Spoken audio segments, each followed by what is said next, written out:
Shalom, selamat pagi Bapak Ibu Saudaraku yang dikasihi Tuhan. Salam sejahtera buat saudara semua dimanapun berada. Saya mengajak Bapak Ibu Saudara untuk bersaat teduh dan berdoa dalam renungan penuntun kehidupan setiap hari. Kiranya damai sejahtera dan sukacita oleh Roh Kudus senantiasa melimpah di dalam hati dan kehidupan kita semua. Tema renungan penuntun kita hari ini, hak dan tanggung jawab. Ayat bacaan kita terdapat di dalam Efesus 6 ayat 1-9 dan di dalam ayat yang ke-8 berkata demikian. Kamu tahu bahwa setiap orang, baik hamba maupun orang merdeka, kalau ia telah berbuat sesuatu yang baik, ia akan menerima balasannya dari Tuhan. Bapak Ibu Saudaraku yang dikasihi Tuhan, bagi setiap manusia yang hidup di muka bumi ini, harus tahu dua hal penting yang harus dia pikirkan. Dua hal penting yang saya maksud adalah hak dan kewajiban, atau hak dan tanggung jawab. Karena kedua hal ini dapat memberi keseimbangan dalam hidup manusia. Sebagai suami punya hak, tetapi juga punya tanggung jawab. Sebagai istri juga demikian. Dia punya hak, tetapi ada juga tanggung jawab yang harus dia kerjakan sebagai istri. Jadi setiap orang, siapapun kita masing-masing punya hak, tetapi juga punya tugas dan tanggung jawab. Nah, pertanyaannya, apa tugas dan tanggung jawab kita sebagai orang percaya? Dari ayat bacaan kita hari ini, mari kita belajar. Yang pertama, tugas dan tanggung jawab kita adalah menghargai orang lain. Siapapun kita, bukan karena kita miskin lalu kita menghargai orang lain, bukan. Bukan karena kita bawahan lalu kita menghargai pimpinan kita, tetapi siapapun kita harus menghargai orang lain. Waktu kita menghargai orang lain, hidup orang lain itu akan berarti. Waktu kita menghargai orang lain itu merasa hidupnya nyaman karena kita menghargai dia. Karena itu marilah setiap kita belajar untuk menghargai orang lain, siapapun dia, jangan pandang bulu. Dan yang kedua, apa tugas dan hak kita? Yaitu menjadi pembawa damai sejahtera Allah. Dunia ini saya sebut sebagai dunia yang penuh dengan kebencian, dunia yang penuh dengan makian dan kekerasan.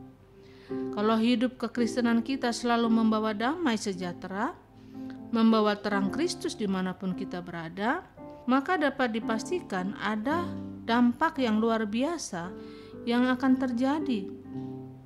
Karena itu saya mengajak kita semua, ayo kita membawa damai dimanapun kita berada dan dimanapun Tuhan menempatkan kita. Karena waktu kita membawa damai sejahtera, maka kasih Allah berlaku bagi banyak orang. Dan yang ketiga, apa tugas dan tanggung jawab kita sebagai orang percaya?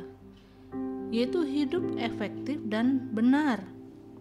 Artinya, dengan waktu yang ada, dengan berkat yang kita punya, dengan karunia yang ada pada kita harus melakukan sesuatu untuk Tuhan dan untuk sesama kita dengan efektif dan dalam kebenaran. Kalau kita pelajari, waktu Tuhan memberikan talenta kepada seorang diberikan 1 talenta, yang satu lagi diberikan 2 talenta, dan yang satu lagi kemudian diberikan 5 talenta.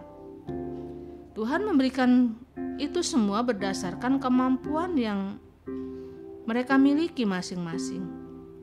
Yang 5 dia kerjakan menjadi 10, yang 2 dia kerjakan menjadi 4 talenta.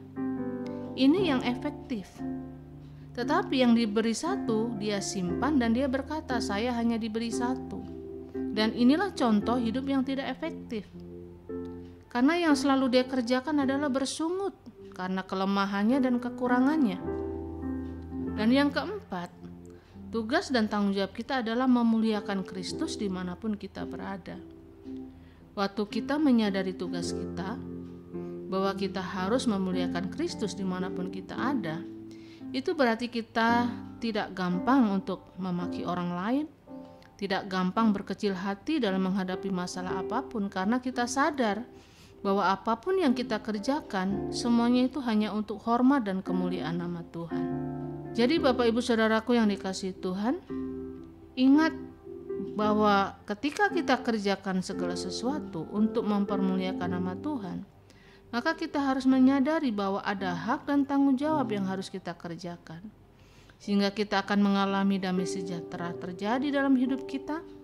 Hidup kita akan semakin bersemangat dan kita akan melihat kuasa Tuhan terjadi, dan langkah-langkah kita penuh dengan kepastian. Hidup kita mengalami kemenangan dan mujizat yang luar biasa setiap hari. Amin. Mari kita berdoa. Ya Bapa, terima kasih buat firman-Mu pagi ini. Makasih buat segala berkat anugerah-Mu, karena lewat firman-Mu kami boleh belajar, kami boleh mengerti bagaimana Tuhan terus menuntun kami untuk kami terus hidup disempurnakan, hidup di dalam kebenaran. Karena itu Tuhan, mampukan kami untuk kami memahami apa yang menjadi hak kami dan apa yang menjadi tugas tanggung jawab kami sebagai orang percaya. Dan mampukan kami Tuhan untuk dapat melaksanakan setiap tugas kami, tanggung jawab kami dengan hati yang takut akan Tuhan. Kami belajar menghargai orang lain, kami mau menjadi pembawa damai dimanapun kami ada. Kami mau hidup benar dan kami boleh mempergunakan waktu-waktu yang ada untuk kami terus membawa kemuliaan bagi nama Tuhan dimanapun Tuhan tempatkan kami. Terima kasih Bapa, terima kasih Tuhan Yesus, terima kasih Roh Kudus. Di dalam nama Yesus kami berdoa. Haleluya. Amin.